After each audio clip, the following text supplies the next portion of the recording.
는 뇌졸중도 좀 있으셨고요. 그리고 혈액순환 장애가 있으신 것 같은데 보통은 혈액순환이라고 하는 것은 우리가 심장에서 내보낸 혈액이 우리 몸 전체적으로 다 돌고 다시 돌아오는 걸 말하는데 심장에서 나갈 때는 산소와 영양분 공급을 우리 몸 조직에 다 해주고요. 또 돌아올 때는 노폐물과 독소를 배출해주는 역할을 하기 때문에 혈액순환은 상당히 매우 중요한 역할을 수행하고 있습니다. 그런데 지금처럼 뇌졸중이나 아니면 당뇨 같은 질환 때문에 혈액순환 장애가 오실 수도 있고요.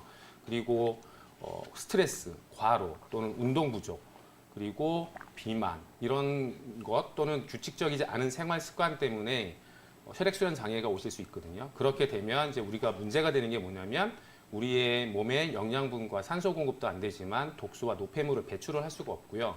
그래서 우리 몸에 여러 가지 질병이 야기게 되는데 그 중에서 가장 중요한 게 이제 우리가 많이 느끼는 거는 손발 저림, 손발 찬 거 이것을 말하고 있지만 우리 어머님들 많이 느끼시는 하지 정맥류도 혈액순환 장애가 원인이고요.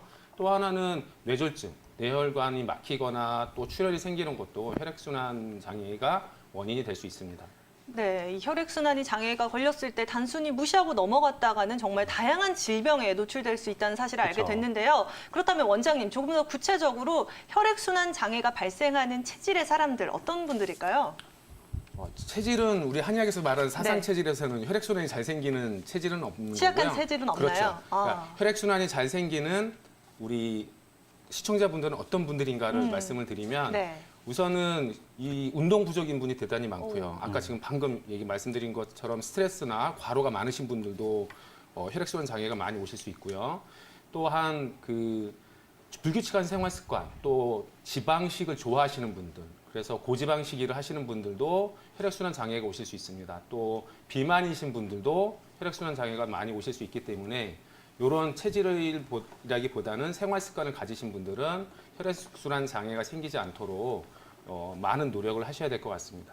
네, 네. 평소에 생활 습관이 혈액순환에 도움이 촉진을 할 수 있을지 장애를 불러일으킬지 아주 중요한 요소인 것 같네요. 그렇죠. 이런 점들도 잘 체크를 하고 기억을 하면 좋을 것 같은데요. 또 윤민호 원장님, 우리 시청자분께서 증상 중에 작은 뇌졸중이라는 표현을 써주셨어요. 일반적으로 저희가 아는 뇌졸중하고 좀 다른 건가요? 글쎄, 그 시청자분이 표현을 해주신 작은 뇌졸중이라는 게 아마 그 일과성 뇌허혈 발작, 곧 TIA를 아마 말씀을 하시는 것 같아요. 아마 병원에서 뭐 뇌졸중이 잠깐 왔다가 갔다 이렇게 표현을 아마 하셨을 것 같은데 그 일과성 뇌허혈 발작은 일반적으로 말하는 뇌졸중까지는 가지는 않았지만은 그 전조 증상으로 사실 많이 나타나는 것 중 하나예요. 그래서 일과성 뇌허혈 발작 TIA를 한번 경험을 하신 환자분들은 향후에 몇 년 뒤에 뇌졸중 곧 우리 한방용어로 말하면 중풍, 뇌경색, 뇌출혈 이것들을 경험을 하실 가능성이 상당히 높다 이렇게 봅니다.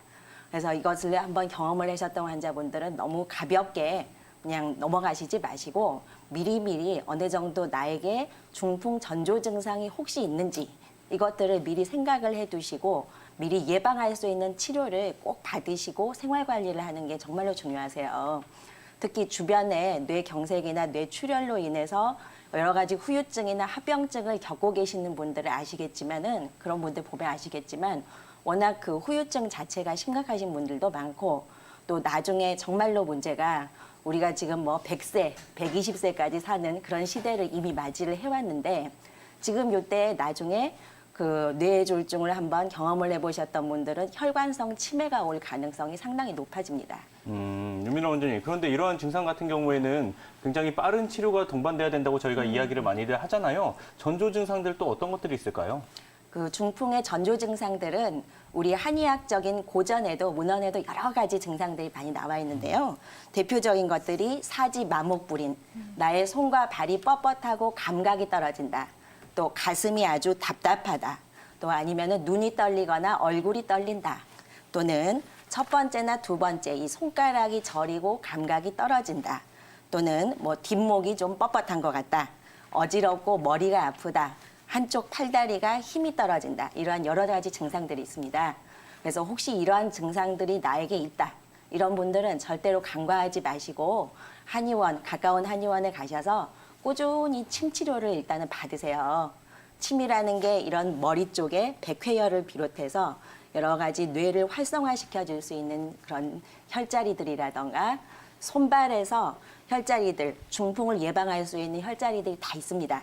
중풍 후유증과 또 예방을 할 수 있는 혈자리들이 다 있기 때문에 그런 쪽으로 침 치료를 꾸준히 꼭 받으셔야 되고 또 한약으로도 이러한 머리 쪽 그 혈류를 아주 개선을 해줄 수 있고 머리를 맑게 해주고 전신 순환, 혈액 순환을 다 좋게 해줄 수 있는 한약들이 다 있으니까 그것도 꼭 치료를 받으시고 또 어르신들은 또 혹시 모르니까 만일의 경우를 대비해서 집에 꼭 우황청심환 그런 것 정도는 꼭 구비를 해두시는 게 좋으세요.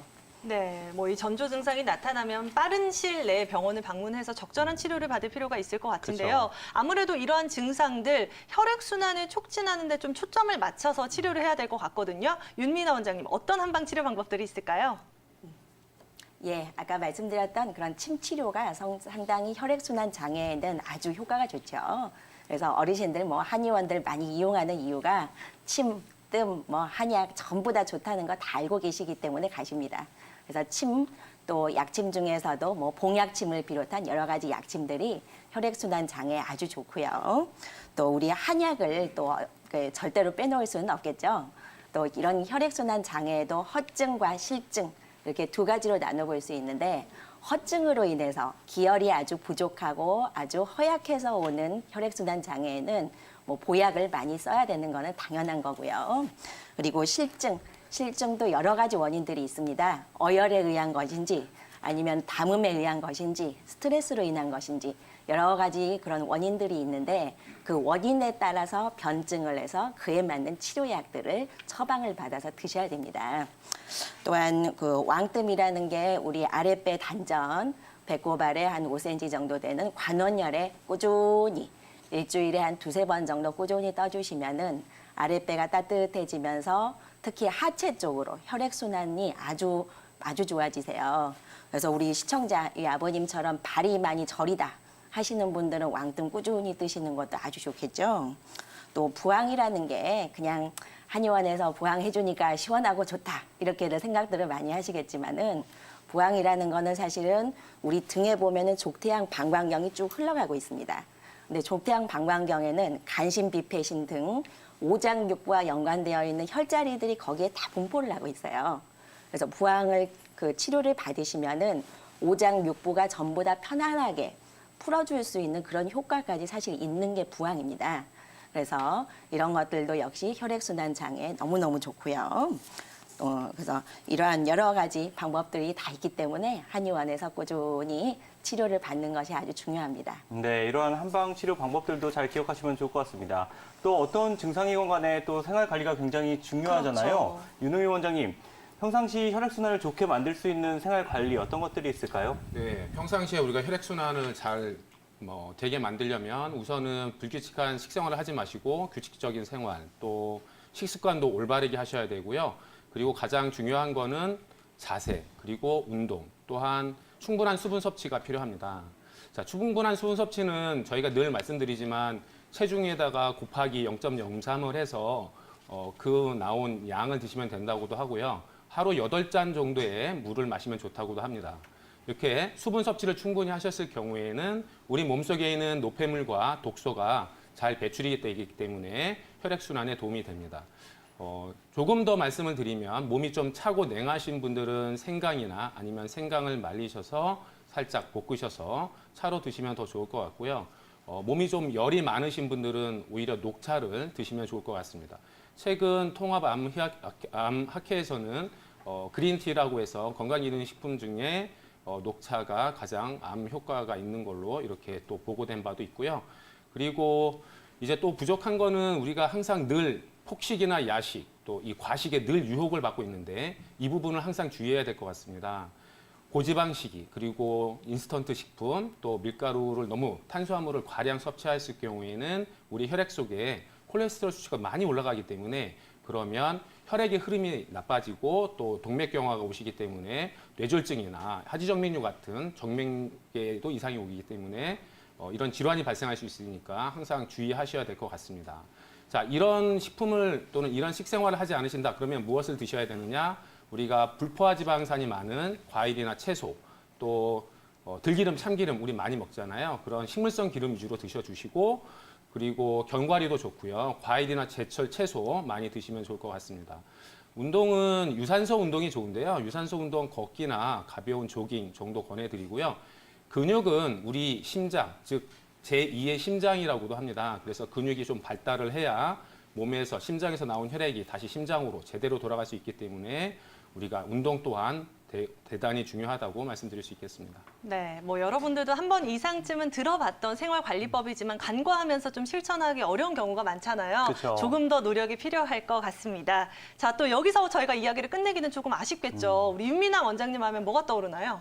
또 체조 방법들을 항상 설명을 해주시죠. 맞습니다. 기체조가 떠오르는데 이 혈액순환을 촉진하는 기체조가 당연히 있을 것 같거든요. 그쵸. 원장님 어떤 것들이 있을까요? 예, 그렇습니다. 당연히 있습니다. 제가 오늘도 3가지 준비를 해왔습니다. 특히 우리 시청자분이 아주 호소하는 증상이 여러 가지가 있으시길래 거기에 딱 맞는 기체조를 한번 만들어왔습니다. 그래서 우리 시청자분 집에서 오늘 이 방송을 보시면서 열심히 한번 따라해 보시면은 앞으로 한 3개월 뒤에 몸이 너무나 좋아졌다. 정말 이 건강한 의사 방송 프로그램에 너무나 감사한다. 이렇게 감사 전화를 분명히 하실 거라고 저는 믿습니다. 그래서 일단은 우리 아버님이 발저린 증상이 아주 점점 심해진다. 이렇게 말씀을 하셔서 그때는 저는 일단은 발끝치기를 일단 먼저 해보셔라. 이렇게 말씀을 드려요. 그냥 바닥에 앉아 있거나 아니면 누워 계실 때 발 뒤꿈치는 딱 붙이고 앞에만 탁탁탁탁 때려주시는 거예요. 근데 가급적이면은 요 새끼 발가락이 땅바닥에 닿을 정도로 최대로 벌리면서 이렇게 해주셔야지. 어떤 분들은 보면은 살짝만 이렇게 하면서 운동 다 했다 이러신 분들이 있어요. 네, 그런 분들은 크게 효과 없습니다. 그래서 최대로 벌리면서 때리면서 이렇게 해주시다 보면은 발바닥에 용천혈 가장 오목한 부위 이쪽 용천혈에서 뭔가 뭉글뭉글하게 좀 탁한 기운들이 빠져나가는 그런 느낌도 드실 수 있으세요. 근데 그러면서 발 쪽 시리거나 저리거나 이렇게 느낌이 좀 떨어진 부분들이 점점 좋아지게 돼 있습니다. 그리고 또 한 가지 우리 아버님이 또 소화가 안 된다. 소화가 안 될 때는 머리가 너무 아파서 불편하다. 이렇게 말씀을 하셨는데 아무래도 몸 그 위장 쪽에 담음이 많이 좀 이렇게 끼어 있으신 것 같긴 해요. 그때 한약도 드시면서 장 운동. 그래도 장 운동 많이 추천을 드립니다. 아랫배, 배꼽 아래 한 5cm 정도 단전 부위를 중심으로 요 허리 방향으로 쭉 당겼다가 힘 빼시고 당기고 힘 빼시고 하는 장 운동을 하루에 한 50개에서 100회 정도 꾸준히 한번 해보시면은 소화도 당연히 좋아지고 아랫배도 따뜻해지고 원기도 생기시고 머리도 맑아지고 여러 가지가 한 번에 좋아지실 거예요. 또 마지막으로 우리 아버님이 머리도 아프고 걸을 때마다 어지러워서 너무 힘들다 이렇게 말씀을 하셨는데 저는 그런 분들은 뇌파 진동이라고 고개를 도리도리 해주시면서 입으로는 후 하고 내쉬면서 그래서 머리, 목 이쪽에 쌓여있던 피로와 열이 입으로 하고 내쉬면서 계속 풀어져 나가실 수 있도록 이런 거 하루에 뭐 잠깐이라도 한 5분씩은 꾸준히 해주시면은 효과 많이 보실 겁니다.